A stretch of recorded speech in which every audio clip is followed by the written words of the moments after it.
അസ്സലാമു അലൈക്കും വറഹ്മത്തുള്ളാഹി വബറകാതുഹു. ഇന്നൽ ഹംദലില്ലാഹ് അൽഹംദുലില്ലാഹി റബ്ബിൽ ആലമീൻ വൽ ആഖിബത്തു ലിൽ മുത്തഖീൻ വലാ ഉദ്വാന ഇല്ലാ അലൽ ളാലിമീൻ വഉസല്ലി വഉസല്ലിമു അലാ അഷ്റഫിൽ അംബിയാഇ വൽ മുർസലീൻ നബീന മുഹമ്മദിൻ വഅലാ ആലിഹി വഅസ്ഹാബിഹിൽ ഫായിസീന ബിലില്ലാഹ്. ചെയ്യുന്ന ആരാധനാ കർമ്മങ്ങളിലും പുണ്യപ്രവർത്തനങ്ങളിലും ഒരു മടി കാണിക്കുക, ഒരു അലസത, ഒരു ഉദാസീനത വിശുദ്ധ ഖുർആനിലൂടെ അല്ലാഹു തആല ഓർമ്മപ്പെടുത്തിയല്ലോ. വഇദാ ഖാമു ഇലസ്സലാത്തി ഖാമു കുസാല. അവരെങ്ങാനും നമസ്കാരത്തിന് നിന്നാൽ ഖാമു, അവര് നിൽക്കുന്നത് കുസാല, ഒരു ഉദാസീനതയോടെയായിരിക്കും. ഞാൻ ആരെ മുൻപിലേക്കാ വന്നത്? ഞാൻ എന്തിനാ ഇപ്പൊ ഈ പള്ളിയിൽ അംഗശുദ്ധി വരുത്തി കയറിയത്? ഞാൻ എന്തിനാ സഫപ്പിച്ച് മടമ്പപ്പിച്ച് കൃത്യമായി അള്ളാന്റെ മുൻപിൽ അല്ലെങ്കിൽ ഈ പള്ളിയിൽ നിൽക്കുന്നത്? ഞാൻ എന്തിനാ റബ്ബിന്റെ നേരെ കൈനീട്ടി നെഞ്ചത്ത് കൈകെട്ടിയത്? ഞാൻ എന്താ എന്റെ നാവ് കൊണ്ട് ഈ ഉരുവിട്ടുകൊണ്ടിരിക്കുന്നത്? ഞാൻ എന്തിനാ രണ്ട് കൈകളും കൃത്യമായി മനലിൽ ചേർത്ത് വെച്ച് എന്റെ നെറ്റിത്തടം ഈ മണ്ണിലേക്ക് ചേർത്ത് വെച്ചത്? ആളുകൾക്ക് ചിന്തല്ല, ഒരു തരം ഉദാസീനത. കൈകെട്ടുന്നവൻ ആ പള്ളിയുടെ ഉൾഭാഗം മൊത്തമൊന്ന് കാണാൻ മനസ്സാഗ്രഹിച്ചുകൊണ്ട് കണ്ണുകളും അവന്റെ ചലനങ്ങളും കൂടിക്കൂടി വരുന്നു. അതുകൊണ്ട് തന്നെയാ ഇന്ന് പലരുടെയും ഉള്ളു പൊള്ളയാ. നമസ്കരിക്കുന്ന നമസ്കാരത്തിൽ പോലും അവന്റെ ഉള്ളു പൊള്ളയാ, ആത്മാർത്ഥതയില്ലാത്ത നമസ്കാരങ്ങൾ. 5 വക്ത് നിങ്ങൾ നമസ്കരിക്കുമ്പോൾ നിങ്ങൾ 5 തവണ പുഴയിൽ കുളിക്കുന്നവനെ പോലെയാണെന്ന് പഠിപ്പിച്ച പ്രവാചകൻ. ഓരോ കുളിയും കഴിഞ്ഞ് കരയിലേക്ക് കയറുമ്പം നിങ്ങൾ ഉറപ്പിക്കണം, അടുത്ത കുളിക്കാൻ എന്റെ ശരീരത്തിൽ അഴുക്കുണ്ടില്ല ഉണ്ടാവില്ല എന്ന് ഉറപ്പിക്കേണ്ട മുസ്ലിം സമുദായത്തിലെ 5 നിസ്കാരക്കാർക്ക് പോലും ആ 5 നിസ്കാരത്തിന്റെ മഹത്വം ആത്മാർത്ഥതയോടെ കാണിക്കാൻ സാധിക്കുന്നില്ല. ഈമാനിന്റെ ദുർബലതയാ. ചൈതന്യമില്ലാതെ നിർവഹിക്കുന്ന ആളുകൾ ആലോചിച്ചു നോക്കൂ. പല സന്ദർഭത്തിലും നമ്മൾക്ക് തന്നെ ചിന്തിക്കാറില്ലേ? നമ്മളെ പറ്റി തന്നെ ഒന്ന് ചിന്തിച്ചു നോക്കിയാൽ മതി. ഈ തൊട്ടു മുൻപ് നിസ്കരിച്ച നിസ്കാരത്തില് എത്ര ആത്മാർത്ഥതയോടെ ആ നിസ്കാരത്ത് പങ്കെടുക്കാൻ നമ്മളെ കൊണ്ട് സാധിച്ചിട്ടുണ്ട്. ഞാനും പടച്ചോനും തമ്മിലുള്ള ഒരു സംഭാഷണത്തിന് വരികയാണ്. ഒരു ഫോൺ അടിയുമ്പോൾ നമ്മളെ നെഞ്ചിൻ്റെ ഉള്ളിൽ ബേജാറാകും. ആരോ എന്നോട് സംസാരിക്കാൻ ആഗ്രഹിക്കുന്നുണ്ട്. ഞാൻ പെട്ടെന്ന് സലാം വെട്ടിയിട്ടിന്റെ ഫോൺ എടുത്തു നോക്കും, എന്നോട് സംസാരിക്കാൻ ആഗ്രഹിക്കുന്നവൻ ആരാന്നറിയാൻ. എങ്കിൽ അതേ റബ്ബ് നമ്മളെ കാത്തിരിക്കുക, നമ്മളെ സംസാരങ്ങൾ കേൾക്കാൻ, നമ്മൾ അള്ളാന്റെ മുൻപിൽ നെറ്റി ചേർത്ത് വെച്ച് നമ്മളെ ഹൃദയം പിടയ്ക്കുന്നത് കാണാൻ. ആ കാത്തിരിക്കുന്ന റബ്ബിനോടുള്ള സംസാരത്തിന്റെ നിമിഷങ്ങൾ പോലും നമുക്ക് ഹൃദയത്തോടുകൂടി ചേർത്ത് വെക്കാൻ സാധിക്കുന്നില്ലെങ്കിൽ അതോടൊപ്പം തന്നെയാ ആ നമസ്കാരത്തിന്റെ വിശിഷ്ടമായ സമയം, അതൊന്നും പലർക്കും ഇല്ല. ജമാഅത്തിന് പള്ളിയിലേക്ക് വരുന്ന ആളുകൾക്ക് മഗ്രിബും ഇശാഇന്റെയും ജമാഅത്ത് കിട്ടുന്നുണ്ട് എന്നല്ലാതെ പല വീടുകളിലും ജമാഅത്തിൻ്റെത് പോട്ടെ, നിസ്കാരത്തിന് അല്ല നിശ്ചയിച്ച സമയം പോലും, ആ വിശിഷ്ടമാക്കപ്പെട്ട സമയം പോലും പലരും പാലിക്കാറില്ല. മഗ്രിബ് ബാങ്ക് കൊടുക്കുന്നത് വരെ ളുഹ്ർ അസറിന് വേണ്ടി കാത്തിരിക്കുന്നവര്, അസർ ബാങ്ക് കൊടുക്കൂല എന്നുള്ള നിമിഷം എത്തുന്നത് വരെ ളുഹ്ർ നിസ്കരിക്കാൻ കാത്തിരിക്കുന്നവര്, സുബ്ഹിക്ക് ബാങ്ക് കൊടുത്ത് ആ സുബ്ഹിക്ക് പള്ളിയിലേക്ക് നേരത്തെ എത്തി ഒരു 2 റക്അത്ത് സുന്നത്ത് നിസ്കരിച്ച് കുറച്ച് ഖുർആനൊക്കെ ഒന്ന് ഓതി ആ നിസ്കാരത്തിലേക്ക് ഞാൻ അങ്ങോട്ട് കയറട്ടെ എന്ന് ചിന്തിക്കുന്നതിന് പകരം 5:12 ബാങ്കെങ്കിൽ 5:24 ജമാഅത്തെങ്കിൽ 5:23 വിട്ടുനിറങ്ങുന്നവര്. പല വീടുകളിലും 6 മണിക്കും 6:30 മണിക്കും 7 മണിക്കും 7:30 മണിക്കും 8 മണിക്കും ആ അള്ളാഹുവിന്റെ മാർഗത്തിലുള്ള സുബ്ഹി നിസ്കാരം നിർവഹിക്കുന്നവര്. പരിശുദ്ധമാക്കപ്പെട്ട ഹജ്ജിനും അതുപോലെയുള്ള ഇബാദത്തുകൾക്കും ജിഹാദുകൾക്ക് പോലും മനസ്സുകൊണ്ട് താല്പര്യം പ്രകടിപ്പിക്കാത്തവര്. എന്റെ പ്രിയപ്പെട്ട സഹോദരങ്ങളെ, ഒന്ന് ചിന്തിച്ചു നോക്കൂ. ഈ കഴിഞ്ഞ ഒരു മാസത്തിന്റെ ഇടയ്ക്ക് നമ്മളെ ശരീരം കൊണ്ട് പടച്ചോന് നടത്തിയ ഒരു ജിഹാദ് എന്താ?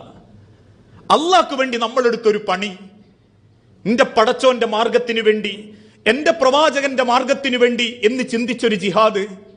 മഹാനായ പ്രവാചകൻ സല്ലല്ലാഹു അലൈഹി വസല്ലമ തന്റെ വിടവാങ്ങൽ പ്രസംഗം നടത്തുന്ന അറഫ മൈതാനിയിൽ 1,00,000-ൽ പരം സഹാബത്ത് എന്ന ഖുതുബ കേൾക്കാനുണ്ട്.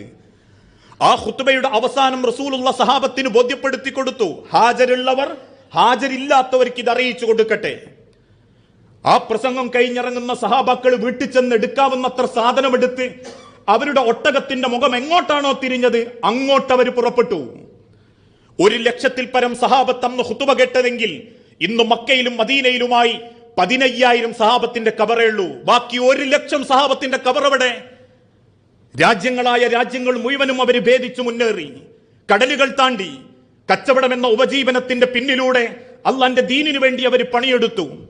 ഇന്ന് നമ്മൾ വിശ്വസിക്കുന്ന ഈ ആദർശത്തിന്റെ വിശ്വാസം പോലും ഈ കേരള മണ്ണിലെത്തിയത് മാലിക്കുദ്ദീനാറിന്റെ കൂട്ടരുടെ ചരിത്രത്തിലൂടെയാണെങ്കിൽ, കടലും അല്ലെങ്കിൽ ജീവിതത്തിന്റെ സർവ്വ സൗഭാഗ്യങ്ങളും വേണ്ടെന്ന് വെച്ച് അള്ളാന്റെ ദീനിനു വേണ്ടി അവർ നടത്തിയ ത്യാഗ, അവർ നടത്തിയ ജിഹാദ്, ഞാനും നിങ്ങളോ പടച്ച റബ്ബിന്റെ ദീനിനു വേണ്ടി ഒന്ന് കയ്യുമെയ്യനങ്ങാൻ നമ്മളിൽ എത്ര ആളുകൾക്ക് സാധിച്ചു?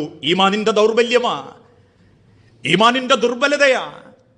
അതുകൊണ്ട് തന്നെയാ നമ്മൾ ഓരോരുത്തരും ചിന്തിക്കേണ്ടതും ആ ദുർബലത എന്നെയും നിങ്ങളെയും ജീവിതത്തിലേക്ക് നീക്കിക്കൊണ്ടിരിക്കുകയാ. മഹാനായ പ്രവാചകൻ സല്ലല്ലാഹു അലൈഹി വസല്ലം ഓർമ്മപ്പെടുത്തി, ലാ യസാലു ഖൗമുൻ യതഅഖറൂന അൻ സഫിൽ അവ്വലി. ലാ യസാലു ഖൗമുൻ, ഒരു ജനത ആയിക്കൊണ്ടേയിരിക്കും, യതഅഖറൂന അൻ സഫിൽ അവ്വൽ, ഒന്നാമത്തെ സഫിൽ നിന്നും അവരിങ്ങനെ പിന്തി നിൽക്കും. ഒന്നാമത്തെ സഫ് കിട്ടട്ടെ എന്ന ആഗ്രഹത്തിലല്ല അവർ പള്ളിക്ക് പോലും ജമാഅത്തിന് പോലും വരുന്നത്. ജമാഅത്തിന് കൂടണം, അതുകൊണ്ട് 5:24 4:10 ആണെങ്കിൽ 4:09 വരും, അല്ലെങ്കിൽ അതിനൊന്ന് വന്ന് പങ്കെടുത്ത് സലാം വീട്ടിപ്പോകും. ഒന്നാമത്തെ സഫിൽ നിന്നും എന്റെ ജനതയിൽ പിന്തി നിൽക്കുന്ന ആളുകൾ ഹത്താ, അവരേതുവരെ മാറി നിൽക്കും?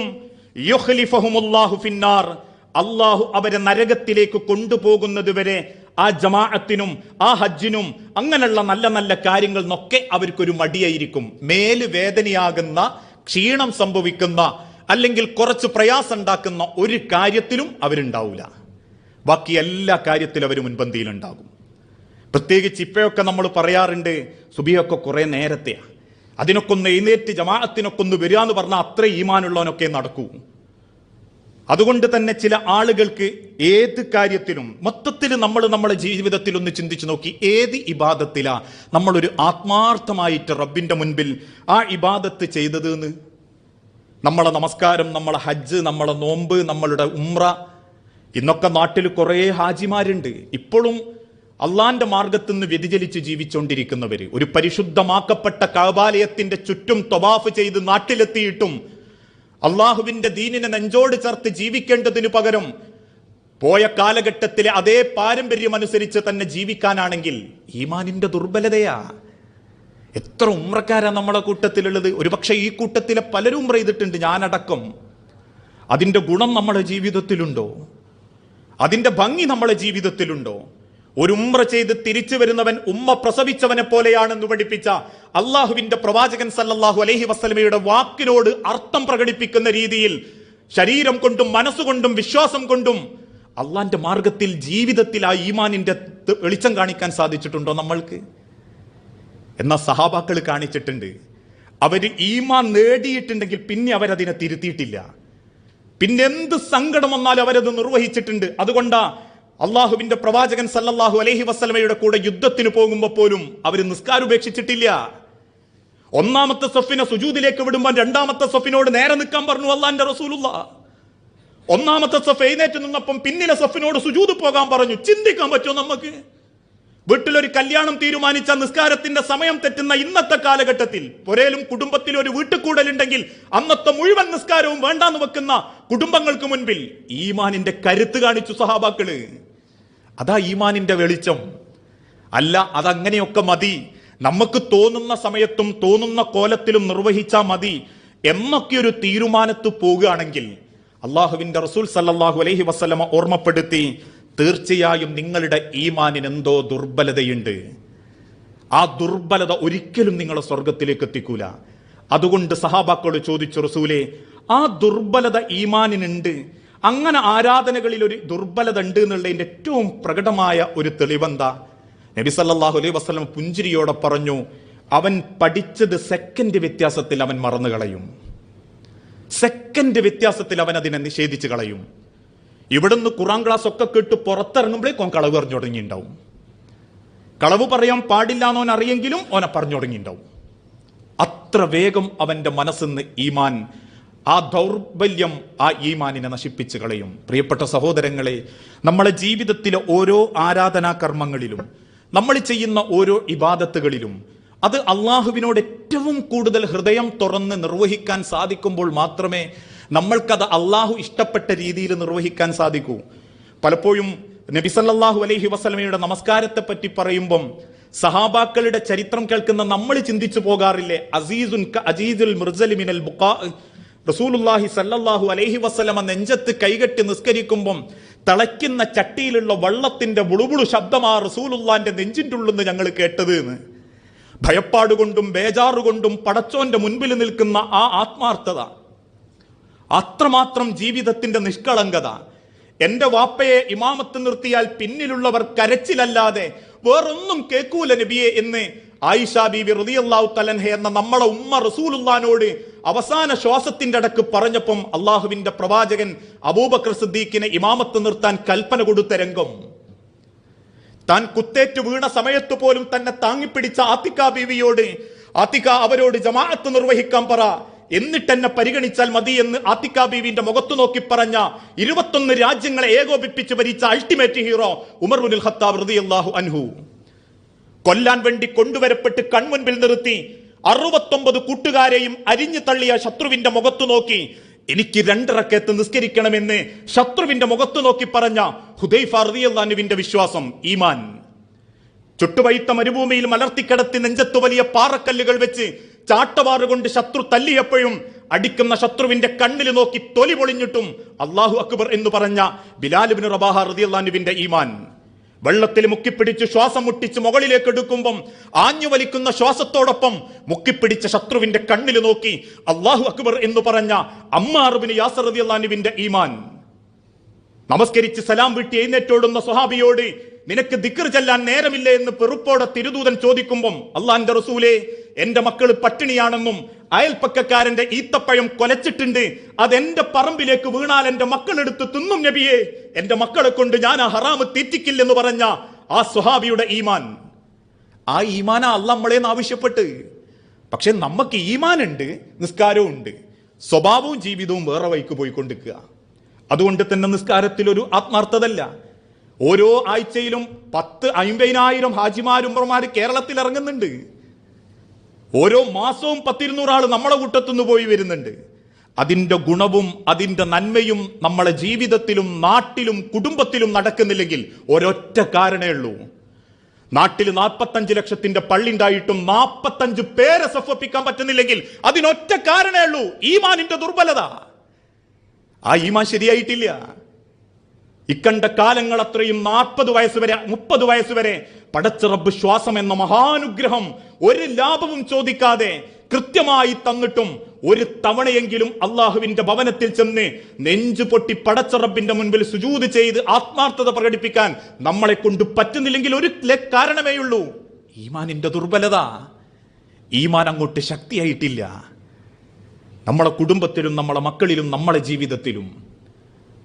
മദ്രസയിലേക്ക് വിടുന്ന രക്ഷിതാക്കൾക്ക് പോലും മദ്രസയിൽ മാത്രം മതി ഇസ്ലാമിന്റെ വസ്ത്രം എന്ന് ചിന്തിക്കുന്നിടത്ത് ദുർബലത ആരംഭിച്ചു തുടങ്ങും.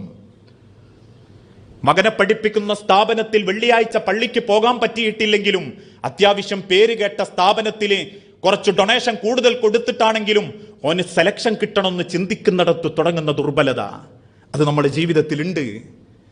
അതുകൊണ്ട് തന്നെ അള്ളാന്റെ മുൻപിൽ ചെയ്യുന്ന ഒരു ഇബാദത്തിന് പോലും, ഒരു പുഞ്ചിരിക്ക് പോലും നമുക്ക് ആത്മാർത്ഥത കാണിക്കാൻ പറ്റുന്നില്ല. ഒരു ഖുർആനോത്ത് പോലും നമ്മളെ സ്വാധീനിക്കുന്നില്ല. മദീന പള്ളിയിൽ നിസ്കരിക്കാൻ തൊട്ടു മുൻപ് ഖുർആൻ ഓതുന്ന സഹാബാക്കളിൽ പലരും വാവിട്ട് കരയുന്നത് കണ്ട് റസൂല് ചോദിച്ചു, എന്തേ? ഒരായത്ത് ഞങ്ങൾക്ക് സഹിക്കുന്നില്ല നബിയെ. ഏതാ ആയത്ത്? യാ അയ്യുഹല്ലദീന ആമനൂ ഖൂ അൻഫുസകും വഅഹ്ലികും നാറ വഖൂദുഹൻ നാസു വൽ ഹിജാറ അലൈഹാ മലായികത്തുൻ ഗിലാദുൻ ശിദാദുൻ ലാ യഅസൂനല്ലാഹ മാ അമറഹും വയഫ്അലൂന മാ യുഅ്മറൂൻ. നിങ്ങളെ കുടുംബത്തെ പറ്റി പടച്ചോന്റെ ചോദ്യം നിങ്ങൾ ഭയപ്പെട്ടോ? നാളെ പടച്ച റബ്ബിന്റെ കോടതിയിൽ മക്കളും കുടുംബവും നിങ്ങളെ ശത്രുക്കളായി കൺമുൻപിൽ കാണേണ്ടി വരും എന്ന ആയത്ത് കേട്ടപ്പം പിന്നീട് മദീനയിലെ പള്ളിയുടെ മുറ്റത്തിന്റെ മുൻപിൽ കണ്ണുനീരിന്റെ പുഴകളൊഴുക്കിയ സഹാബത്തിന്റെ കഥ കേട്ടപ്പം നമുക്കത് കഥ മാത്ര. ഒരായത്തോതിയിട്ട് നമ്മളെ നെഞ്ചുപടഞ്ഞിട്ടില്ല. ഒരായത്തോതിയിട്ട് നമ്മളെ കണ്ണ് നിറഞ്ഞിട്ടില്ലെങ്കിൽ അത് ഈമാനിന്റെ കുറവാ, ഈമാനിന്റെ ദുർബലതയാ. നമ്മളിൽ പലർക്കും പ്രകടന പരതയുള്ളൂ, ആൾക്കാരെ മുൻപിൽ ഒരു ഈമാന് മുത്തക്കി നല്ല ഇസ്ലാഹി പ്രവർത്തകൻ, ഞാൻ കുറ്റം പറയാൻ ആർക്കും തോന്നരുത് കേട്ടോ. ഞാൻ അടക്കമുള്ള ആളുകളെയാണ് ഞാൻ ഉപമിക്കുന്നത്. അല്ലാതെ ഞാൻ ഇതൊക്കെ തികഞ്ഞവനും എൻ്റെ മുൻപിലിരിക്കുന്ന നിങ്ങളൊന്നും ഇല്ലാത്തവരും എന്നൊരിക്കലും എൻ്റെ വാക്ക് നിങ്ങൾ ദുർവ്യാഖ്യാനം ചെയ്യരുത്.